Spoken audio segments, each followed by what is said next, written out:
और सीधे चलते हैं नजीब जंग साहब के पास, फॉर्मर लेफ्टिनेंट गवर्नर और जामिया मिलिया इस्लामिया के फॉर्मर वाइस चांसलर। सर, आप एनडीटीवी से बात करने के लिए आपका बहुत बहुत शुक्रिया। सबसे पहले ये जानना चाहता हूं कि अभी तक आपको जो दिल्ली सरकार के कदम है कोरोना से लड़ने के लिए, चूंकि आप प्रशासक रह चुके हैं दिल्ली के, क्या लगता है कि सब कुछ ठीक ठाक दिशा में जा रहा है? मनोरंजन जी, मुझे लगता है कि केजरीवाल साहब बहुत मेहनत कर रहे हैं, बहुत दिल से मेहनत कर रहे हैं और प्रशासन के हाथ में जो कुछ भी है उतना वो करने की कोशिश कर रहे हैं। देखिए, समस्या बहुत बड़ी है और ये कह देना कि 100% कामयाब हैं, ये तो गलत होगा, क्योंकि अब भी लोग हैं जिनको मदद की जरूरत है, इमदाद की जरूरत है, अस्पताल की जरूरत है।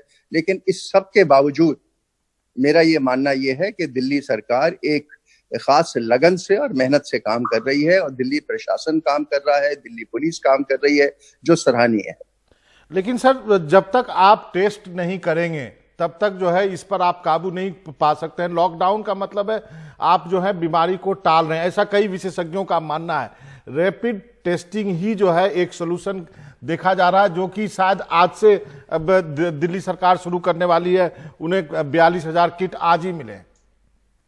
देखिए मनोरंजन, वास्तविक स्थिति हमें समझनी चाहिए कि कोई हम अमेरिका या इंग्लैंड नहीं है। हर चीज को लाने में और मुहैया करने में समय लगता है और मेरा मानना यह है कि आज का वक्त ये नहीं है कि हम एक दूसरे में गलतियां ढूंढें, बल्कि यह है कि कोशिश करें कि जितनी जल्दी से जल्दी इस समस्या से हम लड़ सकें वो मुनासिब है। तो ये मैं मानता हूं कि हिंदुस्तान में टेस्टिंग नहीं हुई है, दिल्ली में नहीं और जगह भी नहीं हुई है, लेकिन अब धीरे धीरे टेस्ट आ रहे हैं। हमारे जैसे अस्पताल में आपको मालूम है पीपीई का पूरा सामान नहीं था, डॉक्टर्स को तकलीफ हो रही थी। अब ये धीरे धीरे तय होगा। तो अभी तक जो चीजें मुहैया थी सरकार के पास, उसको देखते हुए मैं समझता हूं कि दिल्ली सरकार बहुत मेहनत से काम कर रही है। सर, ये जो त्रासदी है, इस त्रासदी ने एक और चीज को उजागर किया है, वो है कि रोटी है तो जान भी है और जहान भी है। जिस ढंग से माइग्रेटरी लेबर्स की भीड़ देखने को मिली, वो त्रासदी भी खुलकर सामने आई है। जी हाँ, वो बहुत ही दर्दनाक और दुखनीय है। मेरा ये मानना है कि इस चीज को हम जरा ज्यादा बेहतर से और संवेदनशीलता से कर सकते हैं, क्योंकि जो लोग इस वक्त दिल्ली में रह गए हैं उनको बहुत कठिनाई है। और मेरा इसमें एक सुझाव है। मेरा सुझाव ये है कि ये जो ड्राई राशन हम देते हैं वो न दें, बल्कि पका हुआ खाना दें, भंडार खोल दें। और पका हुआ खाना गुरुद्वारों में बन सकता है, स्कूलों में बन सकता है, एनजीओज के हाथ से बन सकता है। अगर हम ये करेंगे, क्योंकि घर में चूल्हा जलाना मुश्किल है, लकड़ी लाना मुश्किल है, मिट्टी का तेल लाना मुश्किल है, और आप ये मानिए 35-36 डिग्री टेम्परेचर होगा, तो एक कमरे में बैठे हुए आदमी खाना भी बनाएगा, अपने बच्चों को गर्मी से भी बचाएगा, ये बहुत कठिन है। तो मुनासिब ये है, और विकसित देशों में भी ये हो रहा है कि पका हुआ खाना इन लोगों को दिया जाए। और हिंदुस्तान का भंडार भरा हुआ है, इसमें हमें कंजूसी की कतई जरूरत नहीं है। ये जो पुराने जमाने में ये त्रासदी आती थी, तो आपको याद होगा, कहानियां पढ़ी थी कि बादशाह लोग भंडार खोल दिया करते थे। मेरा मानना यह है कि हिंदुस्तान की सरकार को दिल खोल के अपने भंडार खोल देने चाहिए। इस वक्त इसमें कंजूसी नहीं करनी चाहिए। जंग साहब, एक और मसला हुआ, उस पर आपकी तवज्जो चाहूंगा। ये जो मरकज का मामला हुआ, इसको काफी एक रंग दिया गया। आपके इस पे क्या विचार हैं? और एक तरह से ये पोर्ट्रेट करने की कोशिश की गई कि ये सबसे बड़ा कल्प्रिट है, जो मरकज में लोग आए थे उससे कोरोना फैला है दिल्ली में खासकर। मनोरंजन, दो बातें हैं। एक, इसमें कोई शक नहीं है कि मरकज वालों ने एक बहुत ही बड़ी गलती की है। मैं मानता हूं कि उन्होंने दिल्ली पुलिस को बताया होगा बाद में कि हमें खाली कर दीजिए, हमें हटा दीजिए, लेकिन कोरोना की त्रासदी तो जनवरी फरवरी से दुनिया में फैल रही थी, और जरा सा भी अकल का अगर इस्तेमाल किया जाता तो ये 15-16 को रोका जाना चाहिए था, लेकिन नहीं रोका गया। अब इसके बाद ये मुसलमान कौम को इसका ब्लेम करना ये उचित नहीं है। इसको हिंदू मुस्लिम या हिंदू क्रिश्चियन रंग देना उचित नहीं है। इसको मुसलमानों को हिंदुस्तान का विरोधी बनाना वो भी उचित नहीं है, जो कई जगह किया गया है। हमने देखा है कि हमें खबरें आ रही हैं कि दुकानों में से सामान नहीं खरीदा जाता, या फल वाला अपना सब्जी बेच रहा है तो उसको फल नहीं बेचा जा रहा। ये छोटी बातें। देखिए, इस वक्त दुनिया और हिंदुस्तान एक बहुत बड़ी त्रासदी से गुजर रहा है। हमें एक दूसरे का हाथ पकड़ के चलना है, हमें एक दूसरे को ब्लेम नहीं करना है, हमें इसी मुल्क में रहना है। हम इसी मुल्क में पैदा हुए हैं और 2000 साल से एक साथ रह रहे हैं। तो ये मौका ये नहीं है कि एक दूसरे पे हम उंगली दिखाएं। हम एक उंगली दिखाएंगे तो अंगूठा हमारी तरफ देखता है जी। तो इसलिए ये वक्त ये है कि हम भाईचारा बनाएं। और मैं आपसे, लेकिन चूंकि आपने ये मसला छेड़ा है, मैं आपसे एक विशेष अनुरोध करूंगा आपके माध्यम से। देखिए, 4 दिन में रमजान शुरू हो रहा है। मैं मुसलमानों से ये गुजारिश करूंगा कि देखिए, ये बहुत पवित्र महीना है। अपने घरों में रह के आप अपनी नमाजें पढ़िए, रोजा रखिए, जो मर्जी करना है करिए, लेकिन पूरे दुनिया में मस्जिदें बंद हो गई हैं। इस्लाम में कहीं ये नहीं है कि मस्जिद में जाके ही नमाज पढ़ी जाएगी। मैं ईरान, इराक, अफगानिस्तान में काम कर चुका हूं।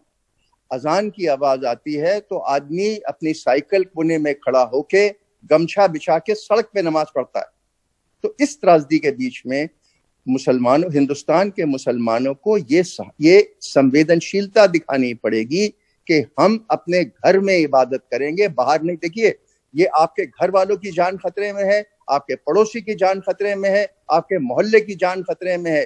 तो इसलिए कृपया हाथ जोड़ते मैं निवेदन करता हूं कि अपने घरों में रहिए।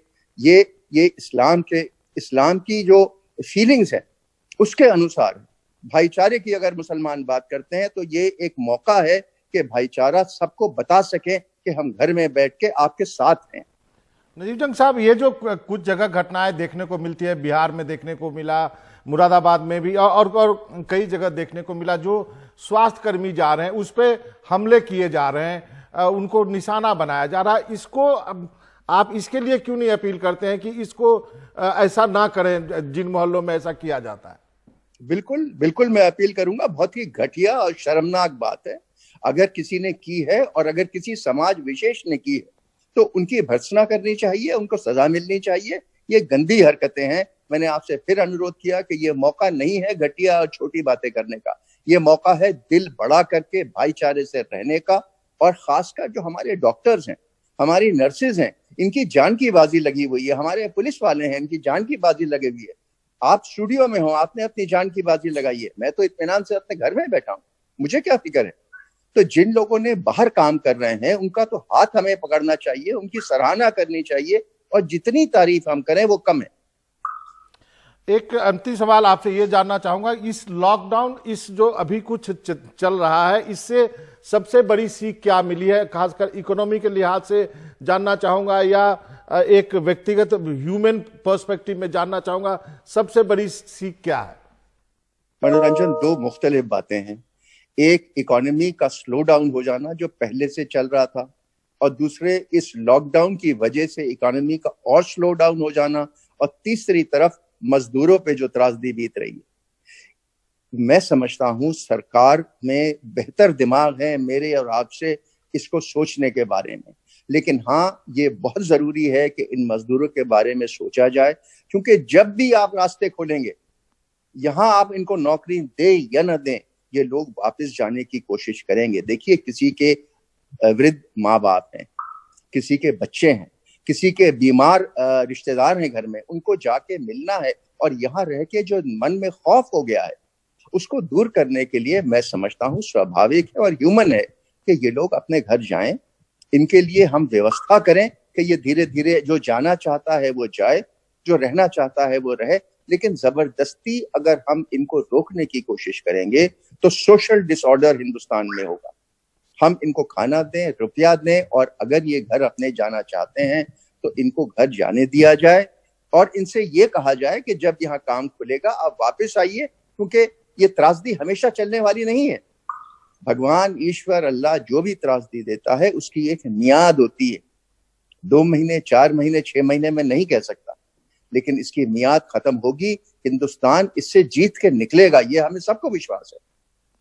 जी नजीब जंग साहब, आपका बहुत बहुत शुक्रिया सर, आपने वक्त निकाला और हमसे बात की। आपका बहुत बहुत शुक्रिया एनडीटीवी से बातचीत करने के लिए। Thank you.